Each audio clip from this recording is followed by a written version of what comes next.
Eh bien, quel est le rôle du peuple d'Israël dans l'humanité? Pourquoi cette séparation entre Israël et les nations? En effet, on voit déjà dès le début de l'histoire d'Israël, à partir du moment où apparaît Abraham, que dès le départ, le Créateur lui demande de se séparer du reste de l'humanité, et c'est paradoxalement pour être au service de l'ensemble de l'humanité. En effet, on ne peut pas aider quelqu'un si on ne se met pas un peu à part, s'il n'y a pas une certaine distance entre la personne que l'on veut aider et celui qui aide.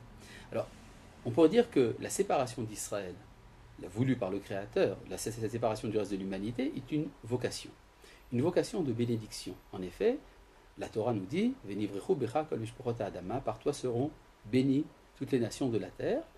Et on peut se demander de quelle manière cette bénédiction se fait. Et là, il faut rentrer dans une particularité grammaticale du texte hébraïque qui n'a pas toujours été relevée, mais qui est très importante, c'est que la forme grammaticale pour dire « par toi seront bénies toutes les nations de la terre » n'est pas la forme habituelle de « vehitbarechu » en toi seront bénis, mais « venivrechu » qui a une connotation d'ordre botanique. En effet, « venivrechu » veut dire également seront marcotés. Le marcotage est quelque chose de bien connu en viticulture, dans la culture des vignes. Il s'agit de prendre un sarment de vigne, une branche, que l'on introduit dans la terre, et cette branche va donner des racines pour donner un nouveau cep de vigne.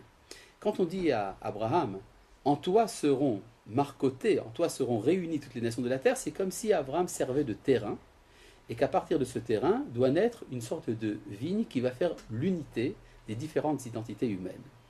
Il y a ici une vision grandiose, parce que d'une part, le morcellement de l'humanité en différentes identités humaines, en différentes civilisations, est reconnu comme une valeur. C'est-à-dire qu'il ne s'agit pas d'uniformiser, de faire de l'ensemble des peuples quelque chose d'indistinct dans lequel tout le monde perdrait son identité.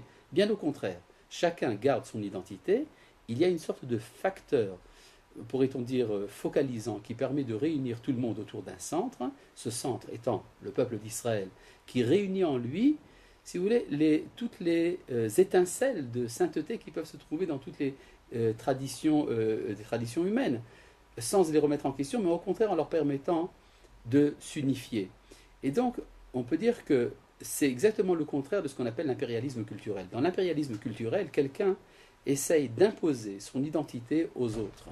Tandis que là, Israël se propose comme étant un réceptacle des diverses identités, de sorte que chacun peut trouver son reflet personnel dans l'identité collective de l'humanité que représente Israël. Et donc de ce point de vue-là, il est très important que le peuple d'Israël soit en contact avec l'ensemble des civilisations de la Terre pour récolter les valeurs que chaque civilisation, par son génie propre, a amenées au patrimoine commun de l'humanité.